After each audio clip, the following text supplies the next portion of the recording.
来到高速巴士地下街，从这个门进去就是了。我们先来看看这一次的路线，我们从9号出口这边走来，会先往上走，沿着地图逛一圈，最后再去旁边的另一条商店街。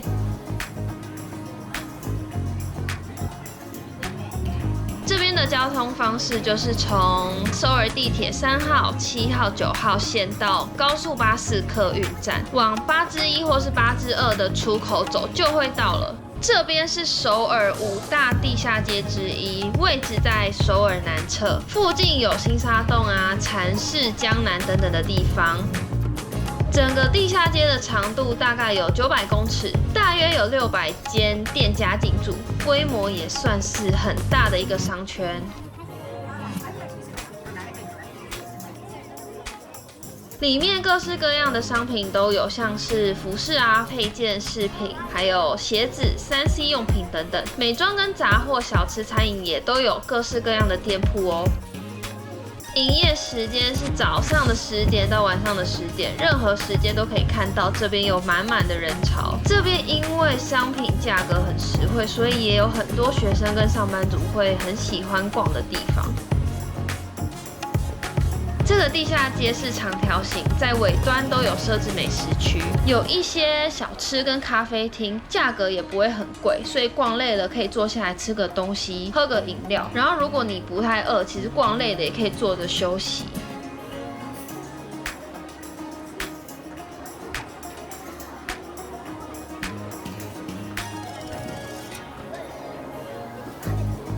接着会来到另外一条商店街，这边除了服饰以外，也有卖一些家居用品，像是床单、被套，还有枕头、毛巾等等。这边的店家都会比较小间，所以逛起来就会觉得比较拥挤一点。每一间店里面都放满了满满的商品可以挑选，这里的商品也都还是以服饰为主，大部分是休闲或是当季流行服饰，另外还有一些是比较成熟的设计，基本上看过去大多都是女装，在这边逛街也大多都是女性，所以男装跟童装的部分就会比较少了一点。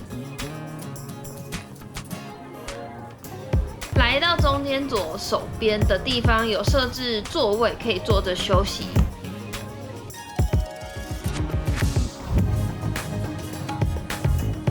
继续往前逛的话，除了服饰，还有穿插一些3C 用品，还有一些饰品跟法式。除了便宜好逛之外，也可以知道现在韩国的流行趋势是什么，还有最热卖的商品跟款式等等。在这边边逛街就会很像在逛那个批发市场，有琳琅满目的商品。在这边逛街的人也很多，也有很多韩国当地人会来这边逛街。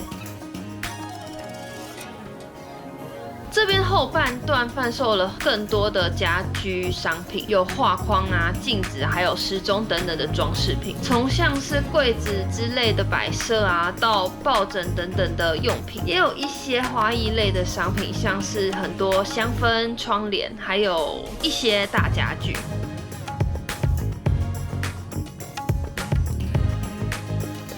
另外，这里的衣服款式也超级多，而且不会只有现在流行的年轻款式，想要找成熟的设计款也有。如果是一家大小来这边，其实大家都可以逛得非常尽兴，但因为商品的价格比较低，所以衣服的品质就是比较参差不齐。购买之前记得要仔细的观察，还有摸摸看衣服的品质。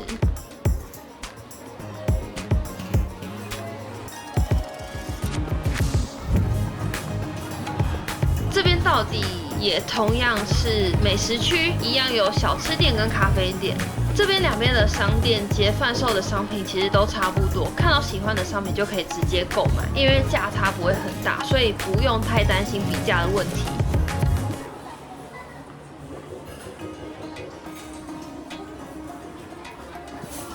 这边的服饰大多很平价，只是不一定都是正韩货的服饰。夏天短袖的话，大部分落在5000元到10000元韩元，折合台币的话，就是大概100-200块就可以买到。冬天比较厚的针织衫或是大学 T 的话，大部分都落在10000元上下。大衣跟外套就是在台币1000出头也可以买到，都是一个很好入手的价格。而且还有些店家是有2件以上有另外的折扣。如果没有标价的服饰，店家可能会比较容易给很高的价格，就是因为我们是外国人，所以购买的时候还是建议大家以有标价的服饰为主。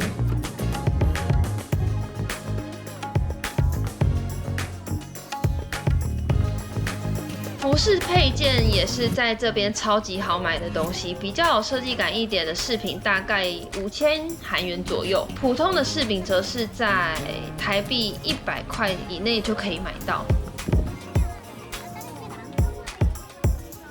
然后这边也有不少的包包店，价格也是10000元韩元就可以入手了。其实多买几个汰换也不太会很心疼。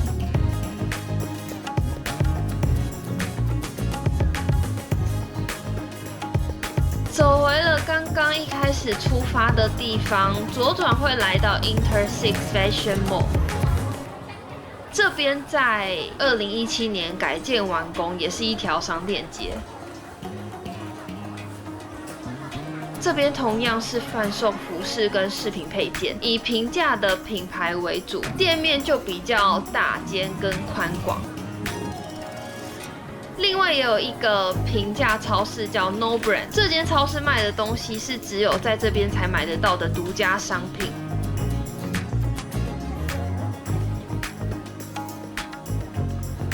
还有餐厅跟家居用品店，然后规模也不大，但也同样有很多商店可以逛。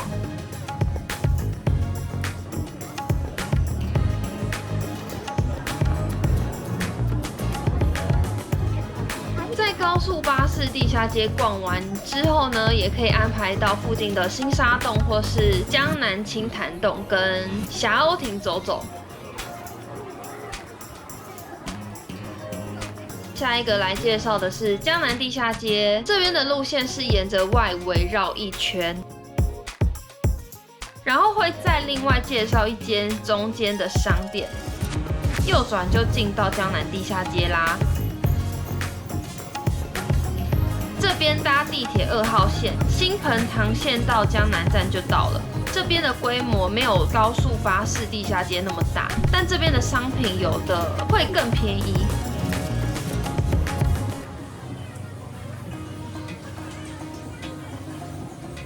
贩售的商品除了服饰啊，还有更多的种类，像是手机配件跟杂货、零食等等。这边的街道逛起来就比较宽敞一点，但店铺的陈列也一样是满满的。服饰的款式从流行到成熟的设计都有，也可以满足从年轻女性啊到熟龄女性的风格。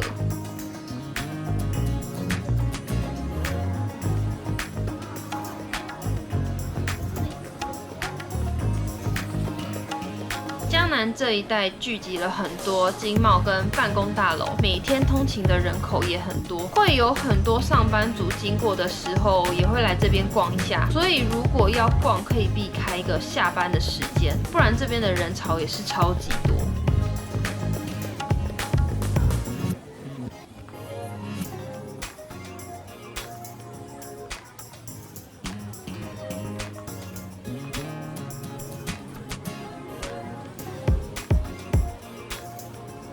另外也有很多化妆品跟保养品可以买，鞋子、包包等等的也都应有尽有。但这边主要也都是女装，男装的部分就几乎没有了。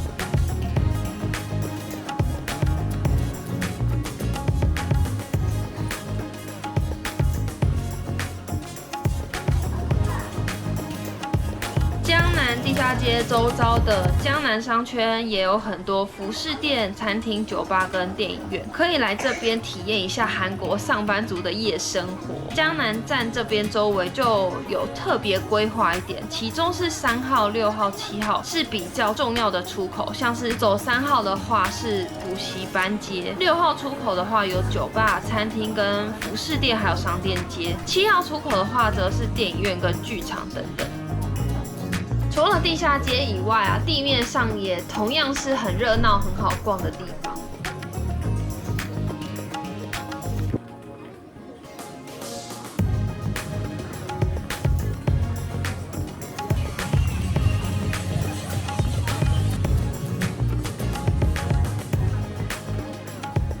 介绍的高速巴士地下街跟江南地下街都是首尔知名的地下街，两者的差异除了规模以外，都是有很便宜又很好逛的商店。第一个地方，高速巴士地下街的规模就会比较大，它的商店数量也比较多。建议如果要来这边的话，可以预留2个小时以上才可以好好逛完。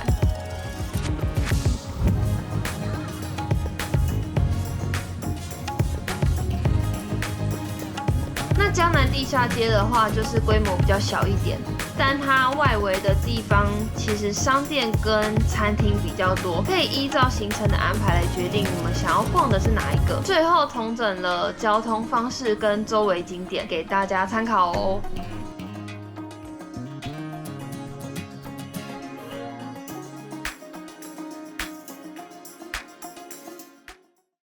最后记得订阅、按赞、分享、留言、开启小铃铛，我们下次见。